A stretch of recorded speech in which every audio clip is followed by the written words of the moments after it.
नमस्कार बच्चों, मैंने आपको वर्कशीट में ये प्रश्न दिया था कि रामधारी सिंह दिनकर का जीवन परिचय लिखो।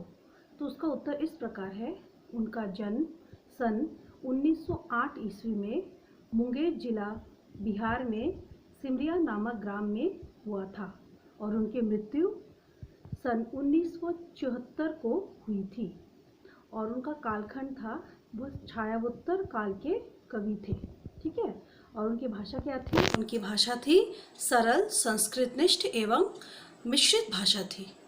और उनकी प्रमुख कृतियाँ थी रेणुका, नीलकुसुम, परशुराम, रेत के फूल, मिट्टी की ओर, गद तथा कुरुक्षेत्र, प्रणभंग, ऋषिमृथि, हुंकार, रसबंती और द्वंद्व गीत आदि उनकी रचनाएं थी।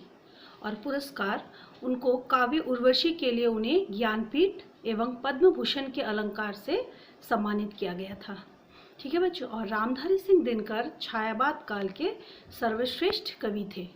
उनके काव्य में विशेष रूप से देश प्रेम का स्वर मुखरित हुआ। ठीक है। और राष्ट्र भावना पर आधारित उन्होंने बहुत सी कविताएं लिखी और कुरुक्षेत्र और ऋषिमृथि के कारण वह क्रांतिकारी कवि के रूप में जाने जाने लगे। ठीक है बच्चों।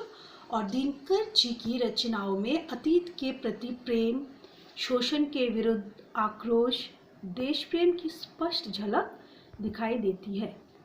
गद और पद के समान रूप में लिखते थे वो। जिस तरह वह गद लिखते थे उसी तरह वह पद भी लिखते थे। ठीक है बच्चों।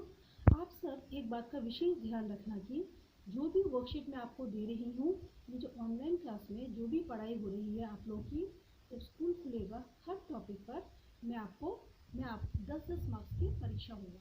तो इसीलिए आप लोग से मेरा विशेष अनुरोध है कि आप मन लगाकर पढ़ाई करो। और ये जो रामधारी सिंह दिनकर का जो जीवन परिचय है, इसमें से ज़्यादातर क्वेश्चन MCQ में आता है।